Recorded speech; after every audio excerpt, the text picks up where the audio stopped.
Coach Erik, Assalamualaikum. Waalaikumsalam warahmatullahi wabarakatuh. Apa Siap. kabar Coach Konita dengan Coach Satya Alhamdulillah. tadi ya? Terima kasih. Dan sahabat MK dimanapun sehat dan terus terinspirasi ya. Katanya ini Coach Erik, kita tuh Ya. sutradara untuk hidup kita sendiri. Betul. Ini kalau dari Coach Erik gimana sih melihatnya? Benar sekali. Kadang-kadang kita apa yang paling menyesakkan pada diri seseorang adalah sebenarnya bukan dia dimarahi oleh orang banyak atau dipersalahkan oleh orang banyak, tapi dia menyalahkan dirinya sendiri. Itu berat loh ya. Iya. Kita nyalahkan diri kita sendiri itu berat sekali. Dan kita bisa keluar dari kondisi-kondisi kayak gini apabila kita menjadi sutradara untuk kita, untuk diri kita. Misalnya gini, ada orang yang menyampaikan sesuatu ya yang membuat kita tidak nyaman.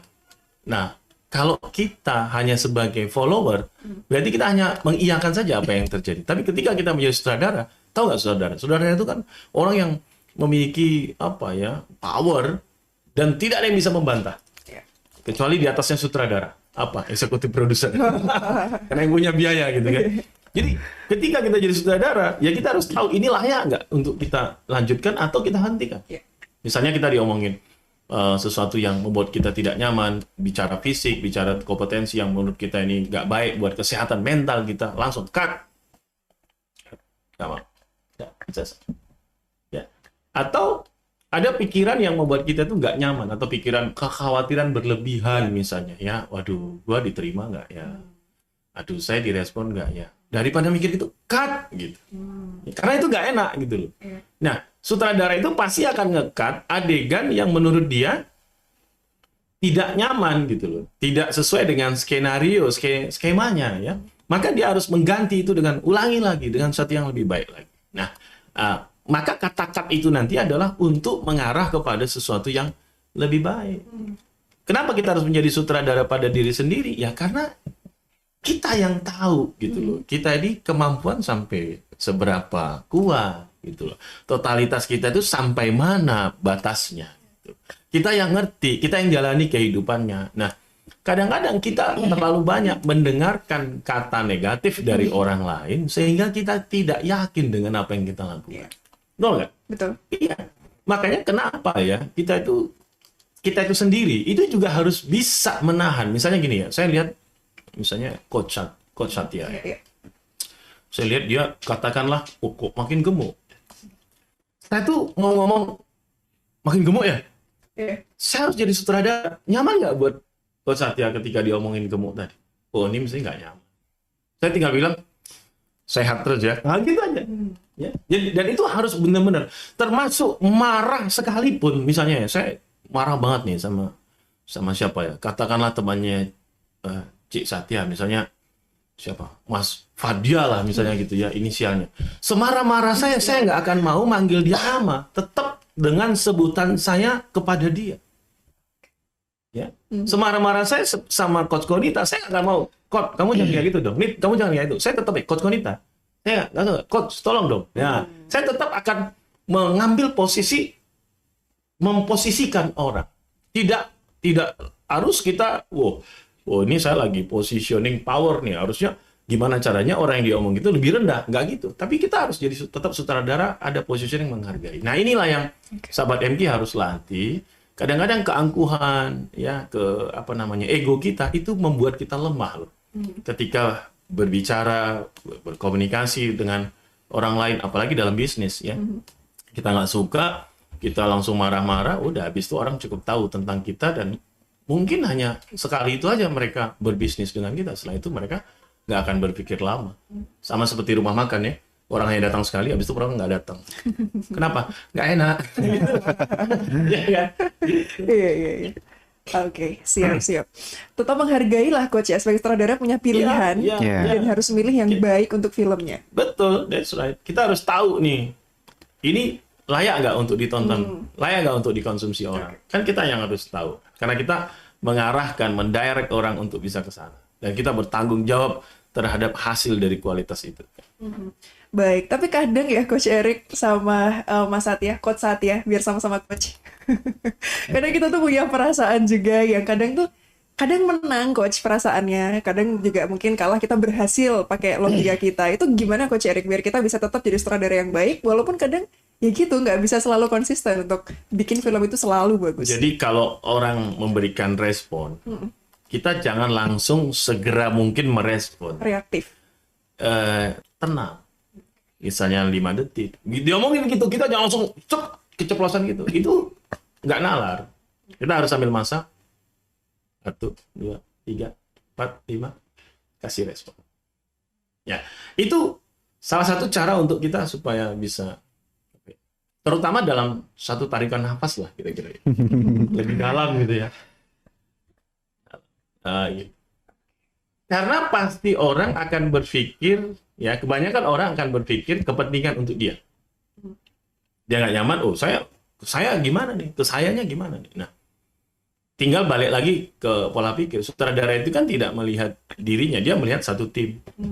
Tim yang harus jalan, dia harus mengkoordinir satu orang. Makanya ketika orang berpikir, berkolaborasi, berpikir lebih matang, dia nggak akan mau tiba-tiba emosi ya, ngomongin yang nggak nyaman gitu loh. Walaupun nggak sukanya kita ya. Yang paling kita cuman tarik nafas sebentar, diam, dan ada ilmu namanya reframing kan. Reframing itu mengubah sudut pandang. Betul. Oh ya, dia lagi ada persoalan tuh tentang cinta ya kan. Oh dia lagi ada persoalan tuh dengan tetangganya. Oh dia lagi ada masalah nih dengan mungkin anaknya sakit. Ya kan banyak kan faktor orang yang kita tidak tahu gitu loh. Oh dia lagi punya cicilan nih belum dibayar lagi. Kan kita nggak ngerti ya kan. Taunya kita berhadapan dengan kita, dia fine aja gitu. Dan hebat loh orang yang bisa di depan kayak Cik Satya, di depan orang tuh kayak fine aja. Syuk. Kayak nggak punya masalah gitu ya coach ya. Ya dia masalahnya di rumah. Jadi kita kan daripada orang cuma di depan orang lain ngomongin masalah, kita capek kan temannya kan. Negatif juga. Iya, negatif ya. Apalagi ngomongannya di WA group. Seolah-olah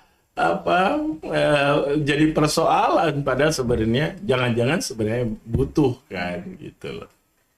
Gitu kalau saya. Cik Satya mau nambahin. Oke, jadi kalau terkait dengan emosi itu kan, kalau kita udah jadi sutradara kan kita udah tahu filmnya mau kemana, ceritanya mau kemana.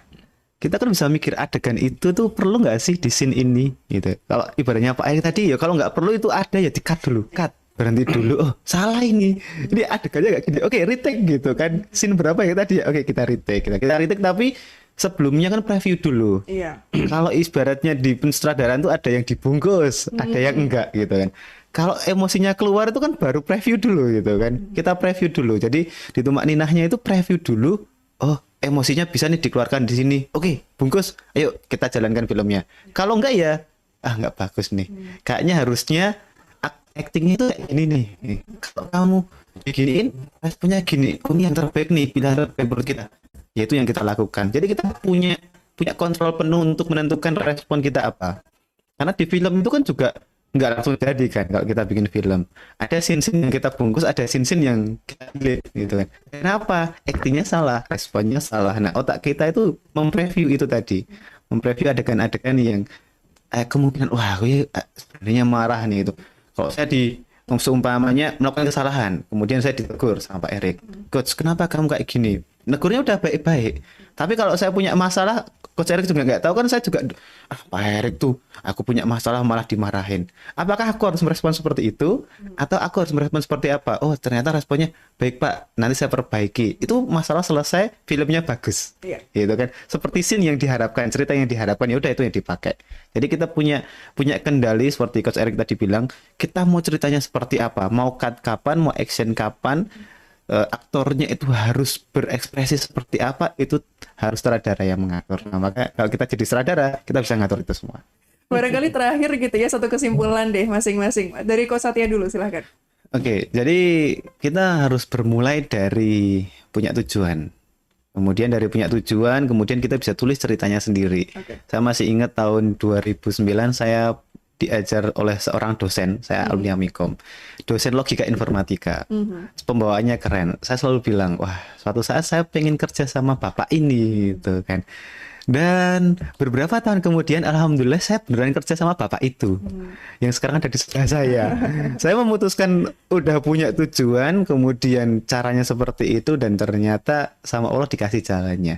Jadi yang penting kita punya tujuan dulu, punya rencana, tapi apapun yang terjadi gitu ya, kita pasrahkan sama Allah. Dan yang penting adalah yakin bahwa Allah juga eksekutif produser terbaik Nah, gitu. itu dia. Beliau akan tahu ya hidup kita itu seperti apa. Kalau memang sudah diarahkan ada kendala, mungkin eksekutif produser pengen kita lewat jalan yang lain, ceritanya yang lain. Mungkin cerita lebih lain, lebih viral nanti, lebih bagus gitu ya. Jadi kita harus percaya dan siap menghadapi kemungkinan kalau scene yang kita produksi ada kendala. Hujan, ya nanti karena kita harus cari yang lain, indoor lah gitu. Atau kontrak dengan aktornya habis, ya kita harus cari aktor lain. Jadi jangan terpacu dan harus fleksibel lah gitu. Supaya kita bisa mencapai cerita yang terbaik di hidup kita, seperti itu. Siap. Yang adaptif juga gitu ya. Benar sekali. Oke, Coach Erik silahkan. Ya, terima kasih Coach Sonita, sahabat MK. Saya jadi baru tahu tuh kalau ternyata Coach Satya itu dulu pernah di kelas saya. Karena saya pikir waktu itu dosen ya, karena memang penampakannya di siap, saya. Oh, ternyata mahasiswa. Ya. Dulu pembimbing akademik saya loh pada. Iya. Jadi, oke. Jadi bicara tentang menjadi sutradara untuk diri sendiri, kita sudah membuat skrip. Ya, kita sudah punya mapping ya, Ya. dalam hidup itu kita mau ngapain. Dari perencanaan tadi, Coach Satya udah ceritain. Sampai akhirnya goals-nya kemana. Kalau saya lihatnya goals-nya pastilah balik lagi kepada khairun nas anfa'uhum linnas ya. Bagaimana kita bermanfaat untuk banyak orang gitu ya. Karena itu menjadi goals. Pandangannya mesti banyak lah ya. Goals itu bisa menjadi manusia yang terus beribadah, menjadi khalifah fil ard, ya bisa menjadi tadi. Kalau saya ditanya ya, saya berpikir gimana ya hidup ini bisa punya banyak manfaat gitu loh. Manfaat ketemu orang gitu loh. Jadi orang tuh kalau ketemu kita itu yang muncul adalah happy gitu loh, terinspirasi ya. Jangan kita ketemu orang tuh jadi yang muncul adalah masalah gitu ya. Kenapa ya saya kalau ketemu kamu tuh langsung susah gitu kan. Nah, kita harus bisa tuh ngeset itu. Nah, dari skrip-skrip yang ada tadi, akhirnya sutradara tahu, oh, kemana nih arahnya? Kemana nih jalan ceritanya? Pada saat ada tantangan, pada saat ada persoalan, ya Kak, pada saat ada yang bagus, apresiasi lah. Oh, bagus sudah. Ya, nggak mesti harus diam. Jadi kita harus memberi apresiasi. Misalnya kayak kita lah. Oh, saya sudah mendapatkan nih sesuatu yang baik. Oh ya, saya sudah bekerja maksimal. Nggak ada salahnya. Sutradara juga, oke, bagus. Ya, break dulu ya. Kasih apresiasi, makan dulu ya. Misalnya di keluarga, ajak anak istri liburan, ya kan. Misalnya disiapkan dana untuk hotel, menginap semalam, ya. Hotelnya penuh, akhirnya untuk makan-makan, ya. Ya kan? Happy anak-anak diajak berenang atau main permainan yang mereka suka, itu mengapresiasi. Ya, jangan, jadi nggak juga boleh egois. Ya. Artinya ketika bagus, apresiasi bagus. Ketika memang jelek, maka cut lah supaya mendapatkan satu perbaikan. Dari hidup memang begitu. Yang penting kita rules-nya paham, goals-nya jelas, kita mau menuju kemana, ada tantangan, ya break, kemudian telaah terus, tata lagi, mudah-mudahan sampai di akhir yang lebih baik. Kenapa ada tantangan? Supaya kita semakin bersungguh-sungguh. Kenapa ada tantangan? Supaya kita tidak menggampangkan. Coba tiba-tiba Coach Konita ya, mohon maaf ya, ada yang Coach Konita daftar kepada sesuatu, tiba-tiba nggak usah macam-macam, oke. Mikir, hah, segampang itu. Iya. Tapi kalau Coach Konita ikut ya tes seleksi dosen, 6 bulan. 6 bulan baru dapat jawaban. Iya, Iya kan? hampir nggak lanjut Lah, iya kan? gitu kan. 6 bulan baru. Ada tangan-tangan. Wah, terus apa yang terjadi kalau gitu? Aku aja prosesnya aja 6 bulan. Masa harus tak lepas kan gitu kan? Iya. Iya kan? Aku aja mendapatkan kamu berdarah-darah. Waduh. Sampai deketin ibumu. Allah. Masa aku harus melepaskan begitu saja? Iya kan?